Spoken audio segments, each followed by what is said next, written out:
सभी को नमस्कार।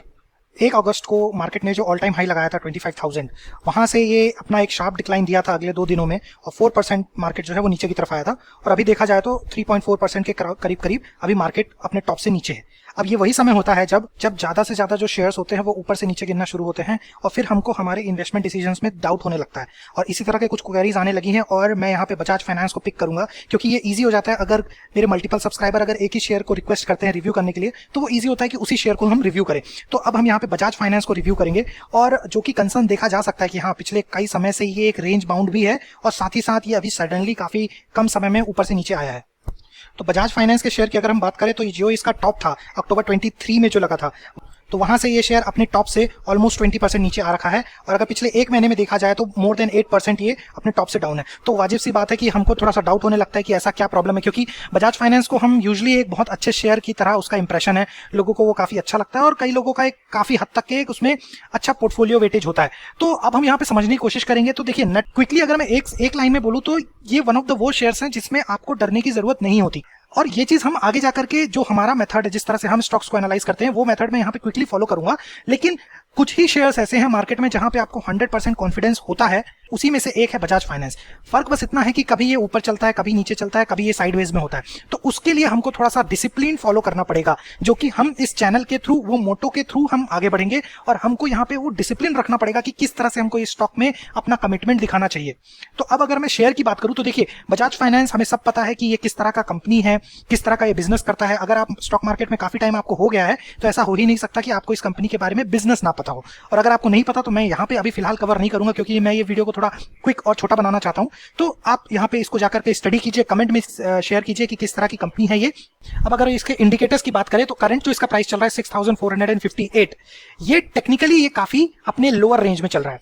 हम यहाँ पे शेयर का जो है मंथली चार्ट देख रहे हैं और ईयर 2021 में जब इसने अपना टॉप बनाया था ऑलमोस्ट 8000 के करीब, फिर वहां पे जब पूरा का पूरा मार्केट एक बुल रन को एंड किया था और मार्केट पूरा श्रिंक हुआ था, तब जाकर के इस शेयर ने 5300 का अपना पहला बेस बनाया था। और ये जो ऊपर का जो लाइन है 8000 का और नीचे का जो लाइन है 5300 का, ये इसका सपोर्ट एंड रेजिस्टेंस बन गया। और ये पिछले 3 सालों में हम देख रहे हैं कि ये शेयर अब इसी रेंज में ट्रेड कर रहा है। लास्ट अक्टूबर में इसने अपने हाई को टच करने की कोशिश की थी, यानी कि 8100 की, और तब से ये जो शेयर है ये एक डाउन ट्रेंड में देख सकते हैं। लेकिन क्या इसने अपने सपोर्ट लाइन को ब्रेक किया है? नहीं, इसने अभी तक ब्रेक नहीं किया। लेकिन क्या ये अपने सपोर्ट लाइन को टच करेगा, टेस्ट करेगा? हाई पॉसिबिलिटी है, ठीक है। लेकिन मैं ये भी बताऊंगा कि अगर जिस दिन ये उसके प्राइस पॉइंट को टच करेगा तो क्या ये वहां से फर्दर टूटने की इसकी कैपेसिटी है या ये वापस से रिबाउंड हो सकता है, इसको भी हम समझने की कोशिश करेंगे। तो कहने का मतलब ये है कि अभी ये जिस प्राइस पॉइंट पे खड़ा है ये अपने लोअर रेंज में है। सो ये अपने लोअर रेंज को टेस्ट डेफिनेटली करने की इसके हाई चांसेस हैं। लेकिन एक चीज आप यहां देखिए कि जब भी ये अपने लोअर रेंज को टच करेगा ये 1 मंथ में रिकवर कर लेगा। यहां पे आप देख सकते हो ये जुलाई की 22 की कैंडल, इतनी बड़ी जो ग्रीन कैंडल बनी है, ये पिछले जितना भी फॉल हुआ था उससे आधा एक झटके में कवर कर लिया। पिछली बार जब इसने मार्च 23 में अपने बॉटम को टच किया था तो ये 2 महीने में अपने उस डाउन ट्रेंड को कवर कर लिया। सिमिलरली अब अगर ये लेट से अगस्त में या हो सकता है सितंबर में अपने बॉटम लाइन को टच करता है तो हाई पॉसिबिलिटी है कि उसके नेक्स्ट मंथ में 1 या 2 महीने में ये जितना भी डाउनफॉल है इसको कवर कर ले। ये मैं टेक्निकली बोल रहा हूं, ठीक है। अब हम आ जाते हैं इंडिकेटर्स के। तो इंडिकेटर जो बोल रहे हैं वो स्टॉक का जो पीई है वो 26.8 है। इसको हम स्टडी करेंगे कि ये किस लेवल का है स्टॉक का पीई। इंडस्ट्री पीई अगर आप देखोगे तो 20.6 है, तो थोड़ा सा यहाँ पे हाई दिखता है इंडस्ट्री पी बजाज फाइनेंस का, इसको हम डेफिनेटली समझेंगे। ऑपरेटिंग प्रॉफिट मार्जिन 70% एक फाइनेंस कंपनी के लिए काफी अच्छा नंबर है, तो ये अच्छी बात है। रिजर्व टू डेट ज्यादा होता है फाइनेंसिंग कंपनीज का, तो इसको हम इग्नोर करेंगे। करंट ईपीएस जो चल रहा है वो 242 है, तो इसको भी आगे जाकर के देखेंगे कि ये ईपीएस में ग्रोथ कहां तक जा सकती है। अब हम चार्ट के थोड़ा मैक्स पैटर्न को देखते हैं, तो एक डेफिनेटली एक काफी अच्छा सुंदर चार्ट है जहां पे इसने मल्टीबैगर रिटर्न दिए हैं। इसके पी रेशियो के ट्रेंड को अगर आप देखोगे तो यू विल रियलाइज कि इसका जो पिछले 3 साल से जो पी रेशियो चल रहा है वो नीचे, वो डाउन टू डाउन होता जा रहा है। 2021 में जब इसने अपना ऑल टाइम हाई लगाया था 8000 का, तब बजाज फाइनेंस का पी ऑलमोस्ट 100 टच कर दिया था। उसके बाद से ये पी में पूरा स्ट्रॉन्ग श्रिंक आया है। ये पीई के श्रिंक होने का जो क्लियर रीजन दिख रहा है वो आपको ये ब्लू कलर के बिल्डिंग्स दिख रहे हैं बड़े बड़े, ये है ईपीएस ग्रोथ। 2021 में कंपनी का जो ईपीएस था वो करीब करीब 73-74 के करीब था और वो ईपीएस आज की तारीख पे 242 चला गया है। तो आप देखिए ईपीएस में ऑलमोस्ट 3 टाइम्स की ग्रोथ हुई है और उसकी वजह से ये पीई पूरी तरह से श्रिंक हुआ है। अब अगर आप देखोगे तो इसका बजाज फाइनेंस का जो मीडियन पीई था हिस्टोरिकली वो 45 है। अब यहाँ पे एक नोटिस करने वाली बात है कि ऐसा क्यों हो रहा है कि यहाँ पे पीई में री रेटिंग हो रही है, नीचे की तरफ आ रहा है पीई, जबकि ईपीएस में ग्रोथ आ रही है। 2 वजह हैं डेफिनेटली। एक वजह तो है इन्वेस्टर्स का पैटर्न। यहाँ पे हम ये मान के चल सकते हैं कि इन्वेस्टर इस समय शेयर में ज्यादा कोई इन्वेस्टमेंट नहीं कर रहे हैं, कोई ज्यादा वॉल्यूम्स अप एंड डाउन नहीं हो रहे हैं। एक ये वजह है। दूसरी वजह ये है कॉम्पिटिटर।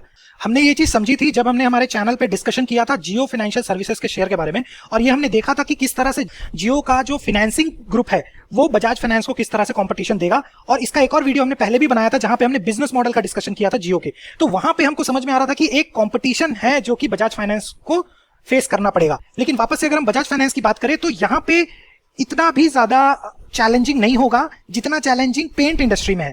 हमने ये भी डिस्कस किया था कि किस तरह से पेंट सेक्टर में जब एक नया प्लेयर आ रहा है, ठीक है, जो कि बिरला का ओपस है, वो कंपटीशन को किस तरह से चैलेंज करेगा, उनके प्राइसेस और पीई को किस तरह से चैलेंज करेगा। तो वहां पे हमने एक चीज बहुत अच्छे से समझी थी कि कोई भी शेयर को अगर मार्केट काफी हाई पीई देता है, जो कि हमने देखा था कि पेंट इंडस्ट्री के जितने भी शेयर्स हैं उनको 80, 90, 100 का पीई वो एंजॉय करते थे। तो अब जो कि नया कॉम्पिटिटर आ रहा है उनकी पीई में काफी एडजस्टमेंट देखा गया है। सिमिलरली यहां पे भी मार्केट हल्का फुल्का उसी तरह से रिएक्ट कर रहा है बजाज फाइनेंस को लेकर के, क्योंकि एक नया कॉम्पिटिटर आ रहा है।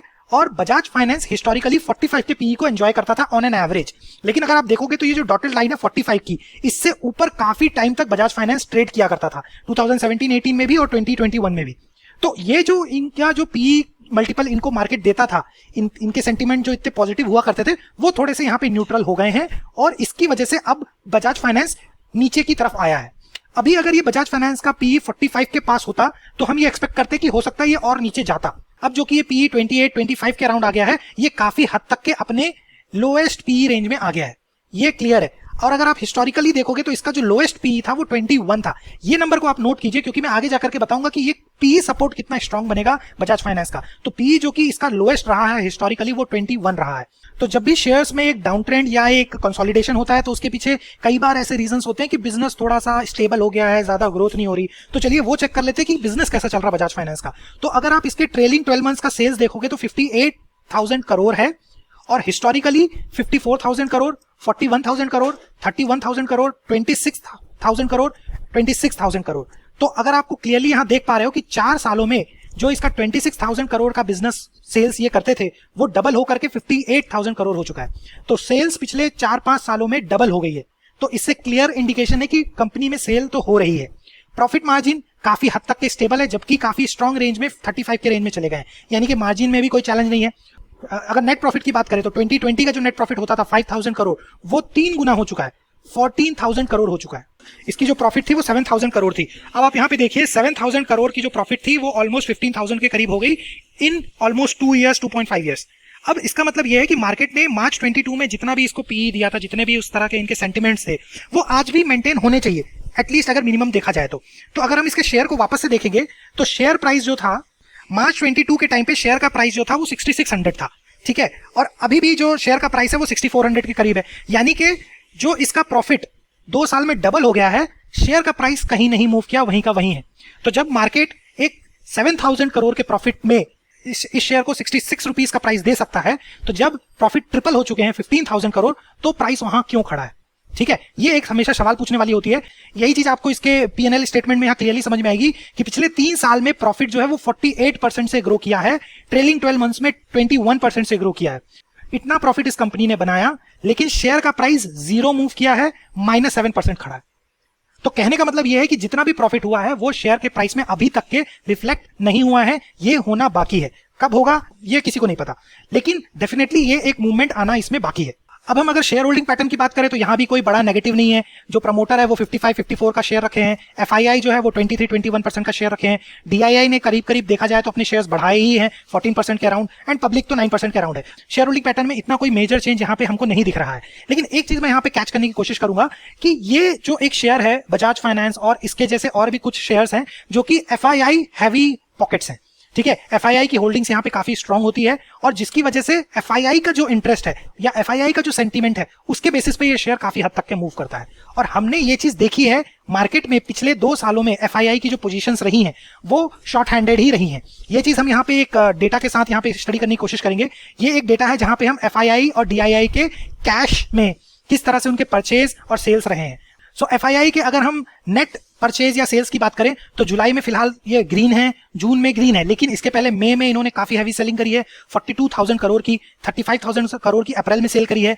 फिर यहाँ पे अगर आप देखोगे तो मार्च में फरवरी में सेल की है, जनवरी में सेल की है। और अगर हम 22 की बात करें तो 22 में तो इन्होंने लगातार काफी स्ट्रॉन्ग सेलिंग करी थी एफआईआईज ने, ठीक है। तो एफआईआई जब भी शेयर को सेल करेंगे, अपने पोर्टफोलियो को सेल करेंगे, बजाज फाइनेंस जैसे शेयरों में प्रेशर आएगा और वो नीचे की तरफ रहेंगे या ऊपर नहीं जाएंगे। लेकिन जब भी ये लोग वापस से आकर के बाइंग करेंगे, ये अपने रेंज को ब्रेक करके ऊपर की तरफ जाएगा। टेक्निकली हमने समझ लिया किस तरह की रेंज बनती है, फाइनेंशियली हमने देख लिया किसी भी तरह से कोई भी प्रॉब्लम नहीं है, सारे नंबर्स, प्रॉफिटेबिलिटी अच्छी आ रही है। बस अब यहाँ पे जो चैलेंज आ रहा है वो आ रहा है सेंटीमेंट का। हम यहाँ क्लियरली देख रहे हैं ईयरली पैटर्न अगर हम देखें तो जो डीआईआईज हैं वो बजाज फाइनेंस में अपने होल्डिंग बढ़ा रहे हैं, यानी कि शेयर को ऊपर पुश करने की कोशिश कर रहे हैं। लेकिन एफआईआई जो है वो वहीं का वहीं खड़ा है, वो अपने होल्डिंग को बढ़ा नहीं रहा है या पुश नहीं कर रहा है। तो ये एक चैलेंज है जिसकी वजह से हम कह सकते हैं कि शेयर जो है वो ऊपर की तरफ नहीं जा रहा।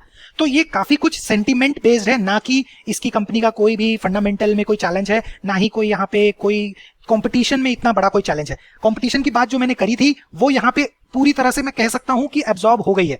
हमने जो पीई की बात करी, एक टाइम पे जो इसका 100 का पीई हुआ करता था, जियो फाइनेंस के आने की वजह से इसका पीई यहाँ पे काफी हद तक के डाइजेस्ट हो गया है।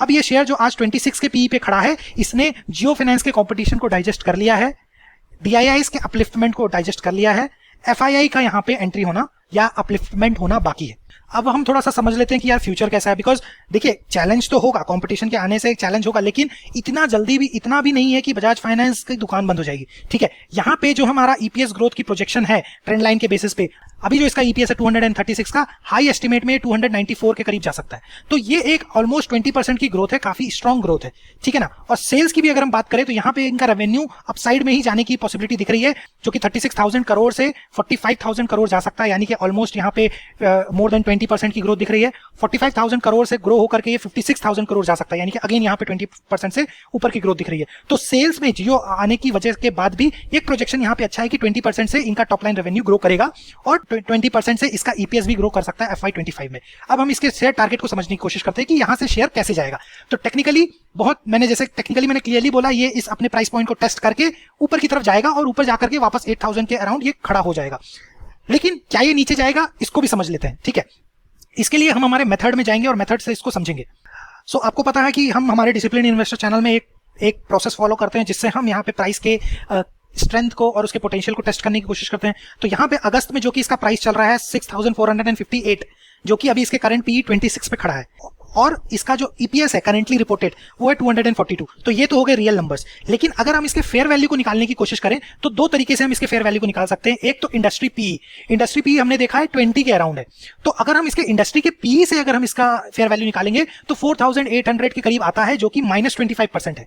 लेकिन ये पॉसिबल नहीं है, क्योंकि जो हमने इसके पीयर ग्रुप को स्टडी किया है 20 इंडस्ट्री का पीई है, हम मानते हैं। लेकिन बजाज फाइनेंस को एक तरह का बिजनेस मोड मिला हुआ है, जिसकी वजह से एक स्ट्रॉन्ग कमिटमेंट है इन्वेस्टर्स का, स्ट्रॉन्ग सेंटिमेंट है इन्वेस्टर का। 20 का पीई देना इन्वेस्टर्स के लिए बजाज फाइनेंस में एक टू लो एक्सपेक्टेशन। सो यहाँ पे जो इसका मीडियन पीई है बजाज फाइनेंस का 45, उससे अगर हम इसका फेयर वैल्यू को जज करेंगे तो 10,000 के करीब इसका फेयर वैल्यू आता है। कहने का मतलब यह है कि अगर जियो फाइनेंस के आने के बाद भी मार्केट इसको 45 का पीई अगर देता है, इतना पॉजिटिव सेंटीमेंट रखता है, तो इसका फेयर वैल्यू निकल के आता है 10,000 के अराउंड, क्योंकि इसका स्ट्रॉन्ग ईपीएस है 242 का। यानी कि करंट प्राइस पॉइंट से आपको इसके फेयर वैल्यू पे 70% का अपसाइड दिखता है। तो हम देख सकते हैं किसी भी तरह से डरने वाली बात यहाँ पे नहीं है, क्योंकि इसका एक्चुअल जो टारगेट फेयर वैल्यू है वो 10,000 के अराउंड है। अब अगर हम बात करें इसके, सबसे पहले तो हम इसके सपोर्ट को जज कर लेते हैं। तो हम देख पा रहे हैं कि इसका जो सपोर्ट है वो 5800 के करीब आ रहा है, और अगर ये अपने प्रीवियस इस स्विंग लो को भी टेस्ट करेगा तो 5200 के करीब आ रहा है। तो हम इसको टेस्ट करेंगे 5,000 के प्राइस पॉइंट पे। अब अगर मार्केट इसको 5,000 के प्राइस पॉइंट तक लेके जाता है जस्ट इन केस, और ईपीएस इस शेयर का 242 है ऑलरेडी, तब जो बजाज फाइनेंस का पी हो जाएगा वो हो जाएगा 21। This is a two low PE. Video में पहले मैंने आपको बताया था कि हिस्टोरिकली 21 का पीई बजाज फाइनेंस का लोएस्ट पीई रहा है हिस्ट्री में। अब अगर ये शेयर 5,000 के प्राइस पॉइंट पर जाता है तो बजाज फाइनेंस का पीई चला जाएगा 21, और ये अपने लाइफ लॉन्ग हिस्ट्री का लोएस्ट पीई पे आके खड़ा हो जाएगा, और बहुत अट्रैक्टिव बन जाएगा किसी भी वैल्यू इन्वेस्टर के लिए यहाँ पे एंट्री करना। सो डेफिनेटली तो इसका मतलब ये नहीं है कि 5,000 तक जाएगा, मैं इसलिए बताने की कोशिश कर रहा हूं। टेक्निकली जो इसका सपोर्ट आ रहा है वो 5800 आ रहा है, सेकंड सपोर्ट आ रहा है 5300। 5,000 तक के जाएगा तो ये वहां से एक सेकंड में वापस उठने की इसमें पोटेंशियल है, क्लियर, ये चीज आपको यहाँ पे समझ में आ गई होगी। अब हम अगर इसके फ्यूचर की बात करें तो देखिए ईपीएस जो है हमने अभी जस्ट देखा ग्रोथ तो करेगा, 20% से सेल्स ग्रोथ होगी और 21% के अराउंड इसका ईपीएस ग्रो करके 294 के अराउंड लैंड करेगा FY25 में, यानी कि मई 2025 में जब इसका रिजल्ट आएगा तब इसका ईपीएस रिपोर्ट होगा समवेयर अराउंड 294। उस समय अगर मार्केट इसको एस्पिरेशनल पीई देता है 45 का, ठीक है, तो करीब करीब करंट प्राइस से ये शेयर 100% अपसाइड जा सकता है। अब आपको मेरे को ये कमेंट करके बताना है कि इसका टारगेट प्राइस क्या हो सकता है। अब देखिए इतने दिनों से हम इस मेथड को डिस्कस कर रहे हैं, समझने की कोशिश कर रहे हैं, तो मुझे लगता है कि आप में से जो लोग ध्यान से सुनते हैं और चीजों को अच्छे से समझने की कोशिश करते हैं वो डेफिनेटली इस प्राइस टारगेट को इजीली निकाल लेंगे कि अगर ईपीएस 294 का है और मार्केट उसको 45 का पी देता है तो प्राइस क्या आएगा। आप में से जिसको भी सही गेस करना है वो कमेंट में डेफिनेटली बताएं, जिसका क्लोजेस्ट करेक्ट आंसर होगा और जो सबसे पहले करेगा उस कमेंट को मैं पिन करूंगा। सो यहाँ पे देखिए मैं यहाँ पे कोई प्राइस टारगेट सेट करने की बात नहीं कर रहा हूं, मैं यहाँ पे क्लियरली आपको ये समझाने की कोशिश कर रहा हूं कि फंडामेंटली और फाइनेंशियल इंडिकेटर के थ्रू क्या प्राइस टारगेट्स यहाँ से दिखते हैं, और ये पूरी तरह से आपको अवेयर करने के लिए है कि बजाज फाइनेंस के सपोर्ट लेवल्स, प्राइस लेवल्स कहाँ पे दिखते हैं, कहाँ पे इसका सप्लाई जोन हो सकता है, कहाँ पे एफआईआई इंटरेस्ट होकर के यहाँ पे वापस से शेयर को पिक कर सकते हैं। ये पूरी तरह से आपको एजुकेट करने के लिए है कि जो ये ऊपर से अभी नीचे आया है डरने वाली कोई बात नहीं है, ये अपने आप को एक तरह से कंसोलिडेट कर रहा है और इसको करने दीजिए, हमें यहाँ पे कोई भी डरने वाली बात नहीं है। फिर भी अगर आपको लगता है कि यहाँ पे आपको एक सेल्फ एनालिसिस करना चाहिए, आपको इंडिविजुअल फाइनेंशियल एडवाइजर से पूछना चाहिए, सो आपको ये डेफिनेटली करना चाहिए। ये किसी भी तरह से मैं इन्वेस्टमेंट एडवाइस बिल्कुल भी नहीं दे रहा हूँ। लेकिन इकलौती चीज जो कि मैं बजाज फाइनेंस के पर्सपेक्टिव में बोलूँ तो वो है कॉम्पिटिशन। हमें हमेशा क्लोज नजर रखनी पड़ेगी कि जियो फाइनेंस किस तरह से ग्रो कर रहा है। आप ये मत सोचिए कि आपने जियो फाइनेंस के शेयर को नहीं खरीदा है तो मैं उसको स्टडी नहीं करूंगा, ऐसे नहीं चलता। आपको उसके कॉम्पिटिटर को बहुत अच्छे से ट्रैक करना पड़ेगा और खास करके ऐसा शेयर जिसके पीछे अंबानी है, ठीक है। वो कहते हैं ना कि keep your friends close and keep your enemy closer. So definitely अगर आप बजाज फाइनेंस के इन्वेस्टर हो तो आपको कंपटीशन को बहुत नजर में रखना पड़ेगा और जियो फाइनेंस अगले 3-4 साल में किस तरह से ग्रो कर रहा है, किस तरह से उसके बजाज फाइनेंस में इंपैक्ट आ रहा है, वो चीज आपको ट्रैक करनी पड़ेगी। अकॉर्डिंगली आपको इन्फॉर्म डिसीजन लेना पड़ेगा। ये बात मैंने काफी अच्छे से जियो फाइनेंस के वीडियो में की है, जहां पे मैंने नेक टू नेक कंपेयर करके बताया कि किस तरह से बजाज फिनसर्व और किस तरह से एचडीएफसी एएमसी पे इंपैक्ट हो सकता है और किस तरह से उनसे हम रेफरेंस लेकर के देख सकते हैं कि जियो फाइनेंस कहां जाएगा। सो कहने का मतलब यह है कि आपको डेफिनेटली जो उस सेक्टर के जो मेजर प्लेयर्स हैं उनको स्टडी करना पड़ेगा, क्योंकि मार्केट थोड़ा सा यहाँ पे बदल रहा है जियो फाइनेंस के आने की वजह से। तो समरी अगर मैं बोलूँ तो यहाँ पे किसी भी तरह का मेरे को कंसर्न नहीं लगता, ठीक है। जब तक इसके सेल्स हो रहे हैं, जब तक इसका ईपीएस ग्रोथ हो रहा है, मुझे कोई डरने वाली बात नहीं है। इवन दो मैं तो ये भी बोलूंगा कि मेरे लिए इस बेस पॉइंट पे और ज्यादा अपना वेटेज बढ़ाने में कॉन्फिडेंस आएगा। ये एक लार्ज कैप है, ठीक है, और काफी अच्छा एफआईआई सपोर्टेड शेयर रहा है हमेशा से। अगर मेरे पास थोड़ा सा एक्स्ट्रा फंड है और मुझे लगता है कि मैं अपना वेटेज बढ़ा सकता हूं तो इवन मैं इस प्राइस पॉइंट पे जो कि इसका नियर टू सपोर्ट जोन है, यहाँ पे हम थोड़ा सा वेटेज को भी बढ़ाने का सोच सकते हैं। ये डिसीजन आप कंप्लीटली आप अपने रिस्क पर्सपेक्टिव से लीजिए, बट डेफिनेटली यहाँ पे जो मैं समझ पा रहा हूँ कि बजाज फाइनेंस यहाँ से कहीं भी ज्यादा डाउनफॉल अगर होता भी है तो एक बाइंग आएगी, और जब कभी ऐसा होगा भी तो हम इसको वापस से रिव्यू करेंगे। बट अभी यहाँ पे मेरे को किसी भी तरह का बड़ा मेजर कंसर्न बिल्कुल भी नहीं लगता। ये मेरा ओपिनियन है बजाज फाइनेंस को लेकर के। कमेंट जरूर कीजिए कि मेरा एनालिसिस आपको यहाँ पे कितना कन्विंसिंग लगता है और मेरे कुछ ऐसे पर्सपेक्टिव है जो आपको लगता है कि मुझे कवर करना चाहिए। हो सकता है कि बजाज फाइनेंस का वीडियो जब हम नेक्स्ट कभी कवर करें तो उस टॉपिक को भी वहां पे इंक्लूड करने की कोशिश करें। तो अभी आज के लिए बजाज फाइनेंस में इतना ही। Thank you everyone.